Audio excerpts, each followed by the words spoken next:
Good morning વિદ્યાર્થી મિત્રો, કેમ છો બધા? મજામાં છો? પાવર ઓફ મેથ્સ યુટ્યુબ ચેનલમાં આપનું હાર્દિક સ્વાગત છે. મિત્રો, આજે આપણે ધોરણ છે 7 વિષય ગણિતની અંદર પ્રકરણ નંબર 8 રાશિઓની તુલનામાં આપણે પહોંચ્યા છીએ સ્વાધ્યાય 8.1 દાખલા નંબર 5. એમાં એવું છે, કુલ રાશિ શોધો.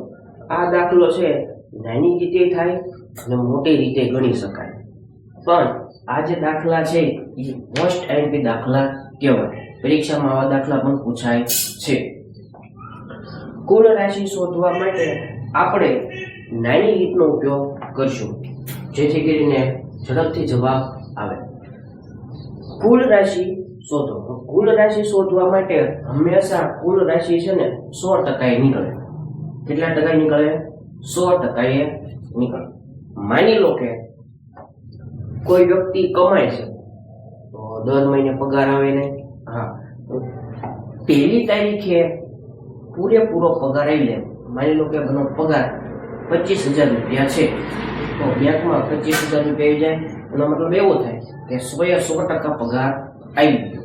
હવે એ પગારમાંથી થોડા વાપરતો જાય છે, એટલે કંઈક આટલા ટકા વધ્યા. 5% વધ્યા એટલે કેટલા થયા? 600 થયા. ટકા કેટલા નીકળે? 100 નીકળે. એનો મતલબ પગાર પેલા કેટલો હતો? 25,000. 100% પગાર ખાતામાં આવી ગયો, એટલે કુલ ટકા થાય 100. તો 5% બરાબર 600. આ જોઈજો ને લેશો. કુલ ટકા કેટલા નીકળે? 100. તો 100% બરાબર કેટલા? આ તો સિમ્પલ છે, ત્રિરાશિના દાખલા કે જે આપણે 4થા 5મા ધોરણ 6થા ધોરણમાં શીખીને આવ્યા છીએ. 100% ક્યાંથી આવ્યા? જો કુલ રાશિ શોધવાનું કીધું હોય તો કેટલા ટકા લેવાના? 100% લેવાના. હવે ચોકડી ગુણાકાર કરીએ. 100 નો 600 સાથે ગુણાકાર. 100 ગુણ્યા 600 એના છેદમાં 5 નીચે જાય. હવે 5 ના ઘડિયામાં 100, 20 × 100. હવે બાકી શું રહ્યું? 600 અને 20. 600 ગુણ્યા 20, બેનો ગુણાકાર. 6 દુ 12 અને 3 0. આ થઈ ગયો કુલ રાશિનો દાખલો. હવે આપણે બી નંબરનો જોઈએ.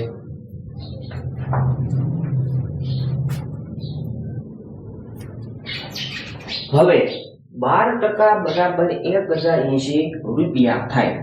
ફરીથી પગાર કેટલો આવ્યો? 25,000. એટલે 100% આવી ગયા ખાતામાં પૈસા. એમાંથી કેટલા ટકા વધ્યા? આવે 12% વધ્યા. પગાર કેટલો આવ્યો? 100% પગાર આવ્યો. કુલ રાશિનો દાખલો હોય એટલે હંમેશા 100% લઈ લેવાનો.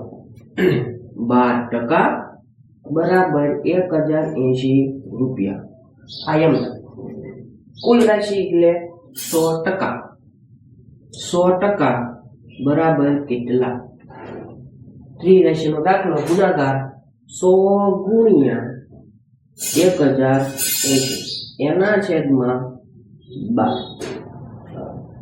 તમને પાછો પ્રશ્ન થાય, ગુણાકાર કરીને 12 વડે ભાગાકાર કરવો પડે, તો એના માટે તમે જુઓ, આ બિંદુ છે ને ઘડી ભૂલી લો તો કેટલા કહેવાય? 108. શું 12 ના ઘડિયામાં 108 આવે? 12 નો હોય 108 એટલે 12 ઉજા 108 ઉજા એની જગ્યાએ 9.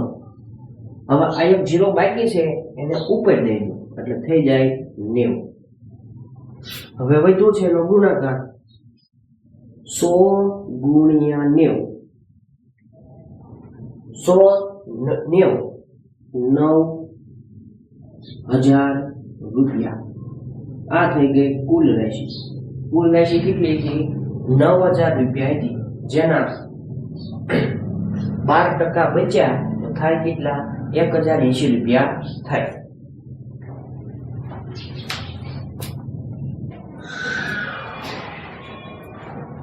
સી 40% બરાબર 500 કિમી થાય.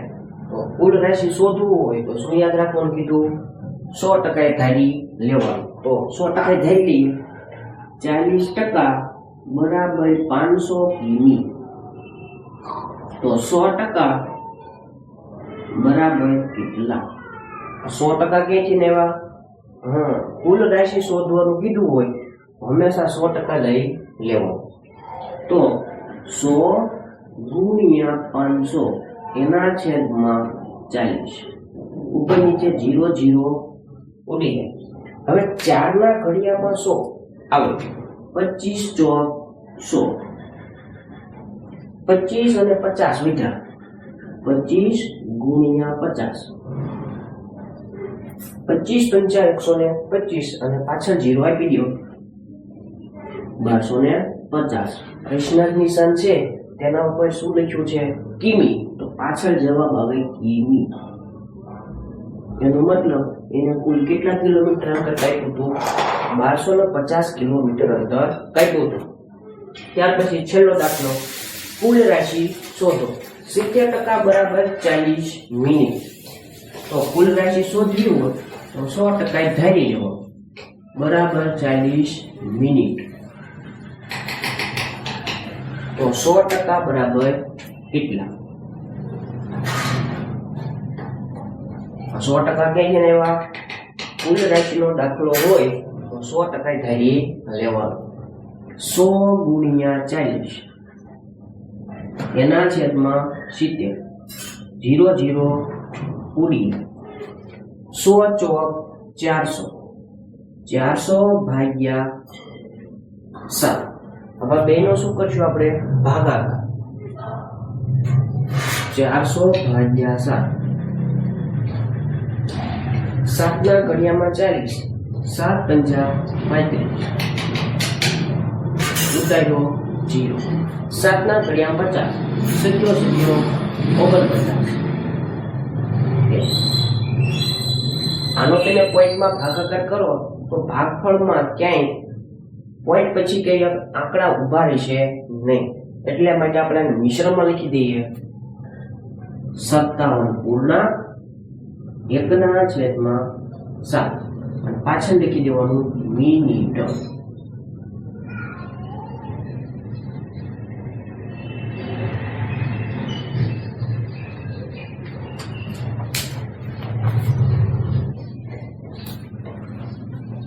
મિત્રો આ દાખલો છે અહીંયા 40 મિનિટ નહોતા આવતા, 14 મિનિટ આવે છે.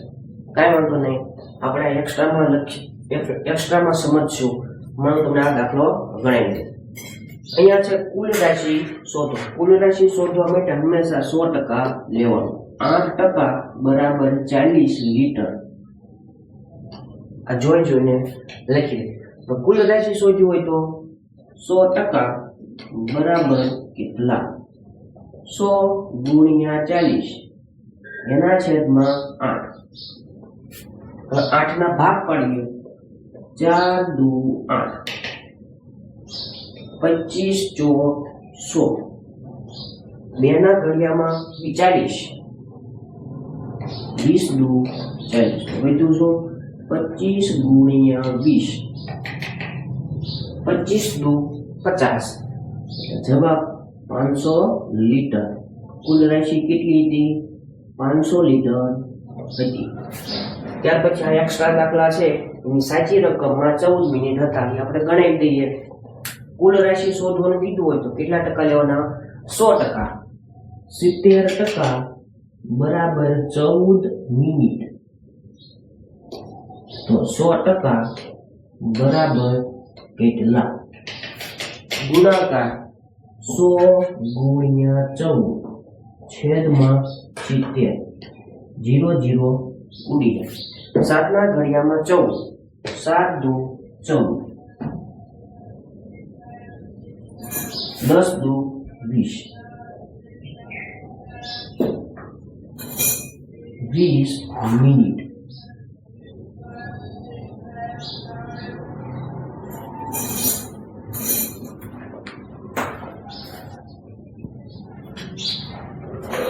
છઠ્ઠો દાખલો, ટકાને દશાંશ અપૂર્ણાંકમાં ફેરવો અને અપૂર્ણાંકમાં ફેરવી તેને અતિ સંક્ષિપ્ત સ્વરૂપમાં ફેરવો.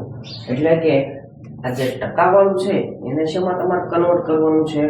અપૂર્ણાંક સંખ્યા એટલે અંશ અને છેદ વાળી સંખ્યા. એ જે સંખ્યા મળે છે એના તમારે શું કરવાના છે? છેદ ઉડાડવાના છે. નામ છે અતિ સંક્ષિપ્ત સ્વરૂપ. એટલે એક દાખલામાં બે દાખલા. ટકા કાઢવા હોય તો છેદમાં 100, 25 છેદમાં 100.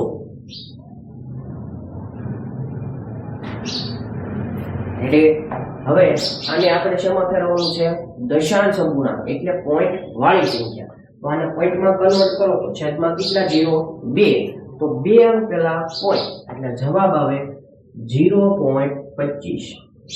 આને કહેવાય દશાંશ અપૂર્ણાંક. હવે આનો આ જ દાખલો એને તમારે શેમાં કન્વર્ટ કરવાનો? અતિ સંક્ષિપ્ત સ્વરૂપ 25 છેદમાં 100. એટલે કે છેદ ઉડતા હોય તો ઉડાડ. 25 ઘડિયામાં 100, 25 ચોક 100. તો જવાબ આવ્યો 1/4. આવી રીતે દાખલા ગણવાના. બીજો દાખલો ટકા કાઢવા હોય તો છેદમાં 100, 150 છેદમાં 100. હવે આનો આ જ દાખલો એને આપણે લખવાનું છે અતિ સંક્ષિપ્ત સ્વરૂપ 150 છેદમાં 100. આને પેલા પોઈન્ટમાં કન્વર્ટ કરી દો. છેદમાં કેટલા ઝીરો? 2. તો 2 પેલા પોઈન્ટ લગાડી દો. 1.50. અહીંયા 0 0 ઉડે છે પણ આપણે ઉડાડ્યા નથી, તો પણ જવાબ સાચો કેવો? હવે અહીંયા 0 0 ઉડી ગયા. અતિ સંક્ષિપ્ત સ્વરૂપ એટલે છેદ ઉડાડો. તો ઉડાડો. 5 તેરી 15, 5 દુ 10, 5 5 ઉડી જાય તો જવાબ આવ્યો 3/2. દશાંશ અપૂર્ણાંક એટલે પોઈન્ટ વાળી સંખ્યા અને અતિ સંક્ષિપ્ત સ્વરૂપ એટલે જ્યાં સુધી છેદ ઉડતા હોય ત્યાં સુધી ઉડાડવાના. પછીનો દાખલો 20%. તો ટકા કાઢવા હોય તો છેદમાં 100. આનો આ જ દાખલો 20 છેદમાં 100. પોઈન્ટમાં લગાડો 0.20. 20 ઘડિયામાં 100, 20 × 100. જવાબ આવ્યો 1/5. ત્યાર પછી છેલ્લો દાખલો 5 છેદમાં 100. 5 છેદમાં 100. 100 ક્યાંથી ને આવ્યા? ટકાની નિશાની દૂર કરવી હોય તો છેદમાં 100. હવે આને પોઈન્ટમાં લગાડી દો 0.05. અને બાજુમાં છેદ ઉડતા હોય તો ઉડાડીએ 20 × 100. તો જવાબ 1/20. વિદ્યાર્થી મિત્રો, જો તમને આવા વિડીયો ગમતા હોય તો ચેનલને લાઈક કરો, શેર કરો અને સબસ્ક્રાઇબ કરો અને તમારા મિત્રને શેર કરવાનું ભૂલતા નહીં. હજી આમાં આપણે પહોંચ્યા છીએ દાખલા નંબર 5મો અને 6. હજી દાખલા બાકી છે, એ આપણે નેક્સ્ટ વિડીયોમાં જોઈશું.